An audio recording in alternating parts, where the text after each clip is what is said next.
আমরা দুদিন আগে দেখলাম একটি রাজনৈতিক দলের কিছু সদস্যরা প্রতিবাদ করছে, গ্যাস দে, বিদ্যুৎ দে। হারিকেন সামনে নিয়ে বসে আছে, দেখেছেন ছবিটা? হারিকেন সামনে, পিছনে কিন্তু এরকম ফ্যান চলছে, তাদের পিছনে ফ্যানের বাতাস খাচ্ছে, আর সামনে বলছে বিদ্যুৎ চাই, বিদ্যুৎ চাই। এই হচ্ছে তাদের হঠকারিতা। ছবিটা ভালো করে দেখেন, পিছনে ফ্যান ঘুরছে, ফ্যানের বাতাস খাচ্ছে, আর এইদিকে কেরোসিনবিহীন হারিকেন নিয়ে বলছে যে বিদ্যুৎ দে, বিদ্যুৎ দে। প্রিয় ভাই বোনেরা, এই হচ্ছে তারা, তাদের বন্ধু বান্ধব, তাদের সহকর্মীরা তো সরকারের দায়িত্ব ছিল, তখন তারা কি করেছিল? এই যে তৃতীয় যেই জাহাজটির হওয়ার কথা ছিল গ্যাসের জন্য, এই জাহাজের পারমিশন তো তারাই ক্যান্সেল করে দিয়েছিল, তাদেরই সরকার ক্যান্সেল করে দিয়েছিল। এখন আবার আমাদেরকে নতুন করে সবকিছু ভালো করে দেখে শুনে আমাদেরকে নতুন করে করতে হচ্ছে। ইনশাআল্লাহ আমরা আশা করি এই তৃতীয় জাহাজটি চলে আসলে গ্যাসের সমস্যার সমাধান অনেকাংশে কমে যাবে। তবে এর জন্য অবশ্যই আমাদেরকে ধৈর্য ধারণ করতে হবে, দেশবাসীকে ধৈর্য ধারণ করতে হবে, কারণ এই জাহাজগুলো বানাতে যথেষ্ট সময় প্রয়োজন হয়, এবং যে কোনো জায়গায় এই জাহাজগুলো বানায় না, পৃথিবীর নির্দিষ্ট কয়েকটি দেশে এই জাহাজগুলো তৈরি করে, অনেক দামি জাহাজ এগুলো। আমরা চেষ্টা করছি, আমরা কথা বলেছি, আমরা চাইনিজদের সাথে কথা বলেছি, তারা দ্রুততার সাথে চেষ্টা করছে এই জাহাজ তৈরি করে নিয়ে আসতে পারে বাংলাদেশে। এর মধ্যে আপনি দেখেছেন দ্রুততার সাথে আমি মালয়েশিয়ার প্রধানমন্ত্রী জনাব আনোয়ার ইব্রাহিমের সাথে কথা বলেছিলাম যে সহযোগিতা দেওয়ার জন্য, গ্যাসের সহযোগিতা দেওয়ার জন্য। তারাও চেষ্টা করছে আমাদেরকে সেই সহযোগিতা দেওয়ার জন্য। প্রিয় ভাই বোনেরা, আরেকটি দলের নেতাকে দেখলাম যে উনি কোথায় জানি গিয়েছেন এবং বক্তব্য দিচ্ছেন, তাকে বলে মানুষ শুধু ধরে যে গ্যাস দেন, গ্যাস দেন, গ্যাস নাই, গ্যাস নাই। হ্যাঁ, আমরা তো অস্বীকার করছি না যে গ্যাসের সমস্যা আছে, তবে তার উদ্দেশ্যে আমি বলতে চাই, সেই নেতাদের উদ্দেশ্যেও আমি বলতে চাই যারা মঞ্চে বসে পিছনে ফ্যানের বাতাস খেয়েছে, সামনে হারিকেন রেখেছে, সবার উদ্দেশ্যে বলতে চাই, বিএনপি জনগণের কাছে জন্য কাজ করছে। বিএনপির পরিকল্পনা রয়েছে জনগণের জন্য, কিভাবে আমরা জনগণের এই জ্বালানি সমস্যার সমাধান করব। ইনশাআল্লাহ আগামী এই যে সংসদ 27 তারিখে শুরু হবে, এই সংসদে আমরা বাংলাদেশ, সংসদের মধ্যেই আমরা বাংলাদেশের জনগণের সামনে উপস্থাপন করব আগামী 10 বছর আমরা কিভাবে এই দেশের মানুষের জন্য জ্বালানি সমস্যার সমাধান করব, সেই পরিকল্পনা। আজকে এই সকল রাজনৈতিক দলকে পরিষ্কারভাবে আমি বলতে চাই, আপনারা যদি মনে করেন অতই জনগণের প্রতি আপনাদের দায়িত্ব আছে, তাহলে আপনাদের পরিকল্পনা নিয়ে আসুন জনগণের সামনে। আপনাদের পরিকল্পনা যদি আগামী 3 মাসের মধ্যে সমস্যার সমাধান করে দিতে পারে, তাহলে আমি আপনাদের পরিকল্পনায় গ্রহণ করব।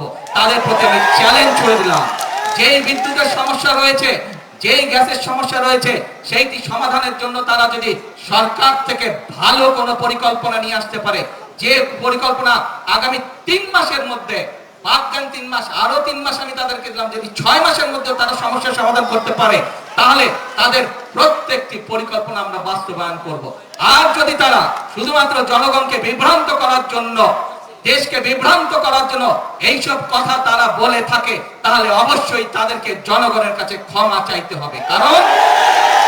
কারণ একজন রাজনীতিবিদ হিসাবে শুধু জনগণকে বিভ্রান্ত করা তার দায়িত্ব বা কাজ নয়, বরং একজন রাজনীতিবিদ হিসাবে জনগণকে ধৈর্য শেখানো এবং সঠিক পথ দেখানোই হচ্ছে একজন রাজনীতিবিদের কাজ।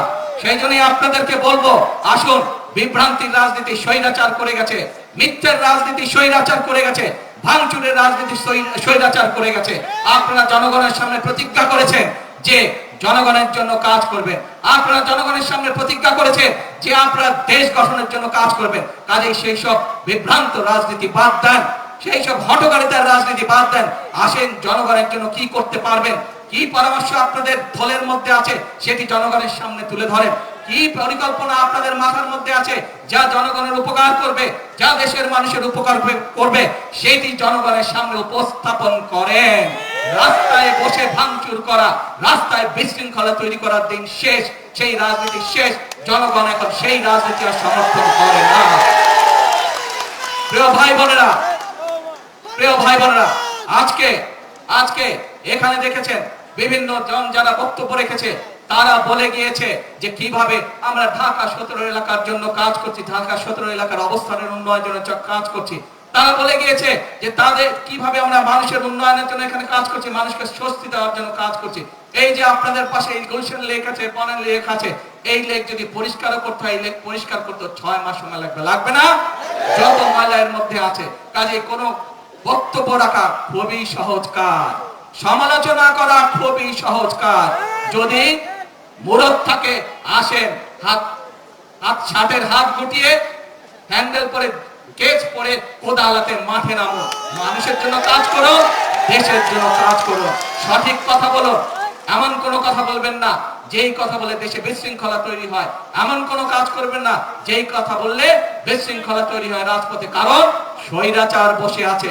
স্বৈরাচারের সাথে বিগত 17 বছর বাংলাদেশ জাতীয়তাবাদী দলের প্রত্যেকটি নেতাকর্মী যুদ্ধ করে টিকেছিল, এই রাজপথেই তারা টিকেছিল। আর কোন রাজনৈতিক অন্য যারা ছিল তারা আমাদের সাথে ছিল। যারা আজকে বড় বড় গলা উঁচু করে কথা বলছে, যারা আজকে বড় বড় গলা দিয়ে বিশৃঙ্খল কথা বলছে, বিভ্রান্তিকর কথা বলছে, 17 বছর মানুষ আপনাদেরকে রাজপথে দেখতে পায় না। এখনো রয়ে গেছে পত্রিকাগুলো, বিগত 17 বছর পত্রিকাগুলো রয়ে গেছে। বের করুন পত্রিকাগুলো, পত্রিকার পাতায় এখনো ছবি আছে কিভাবে আমার দলের, বাংলাদেশ জাতীয়তাবাদী দলের বিএনপির নেতাকর্মীরা কিভাবে অত্যাচারিত হয়েছে, কিভাবে নির্যাতিত হয়েছে, কিভাবে গুনগুনের শিকার হয়েছে, কিভাবে কারাবরণ করেছে, কি বক্তব্য তারা দিয়েছে, সেই সবগুলো এখনো পত্রিকার পাতায় রয়ে গেছে কম বেশি। পত্রিকাকে সেদিন ছাপতে দিতে হতো না এইসব বিষয়, তারপরেও পত্রিকাগুলো চেষ্টা করেছে, অনেকগুলো, সবগুলো না হলে অনেকগুলো পত্রিকা চেষ্টা করেছে বিরোধী দলের কণ্ঠস্বরকে যতটুকু সম্ভব তুলে ধরার জন্য। কিন্তু সেইখানে আমরা আজকে যারা বড় বড় কথা বলছে তাদের কোনো কথা সেখানে দেখিনি আমরা। কাজে বাংলাদেশের মানুষের মন অনেক বড়। ভুল অতীতে করেছেন, 71 সালে ভুল করেছেন, 86 সালে ভুল করেছেন, 96 সালে ভুল করেছেন, 2026 সালে এসে মানুষকে বিভ্রান্তি করে কি কি সব টিকিট মিকিট বিক্রি করেছেন।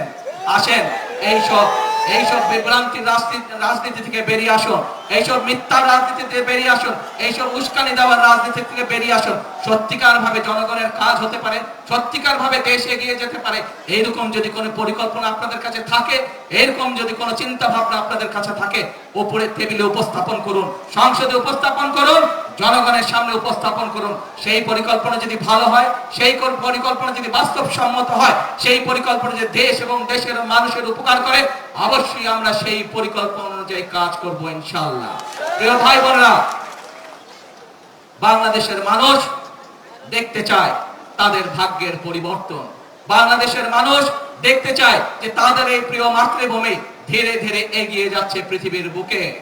সেই জন্য যদি এগিয়ে যেতে হয়, বাংলাদেশের মানুষের ভাগ্যের পরিবর্তন করতে হয়, তাহলে এই যে 20 কোটি মানুষ, 20 কোটি মানুষের যে 40 কোটি হাত, সেই হাতকে কর্মীর হাতে রূপান্তরিত করতে হবে, সেই হাতকে শ্রমিকের হাতে রূপান্তরিত করতে হবে।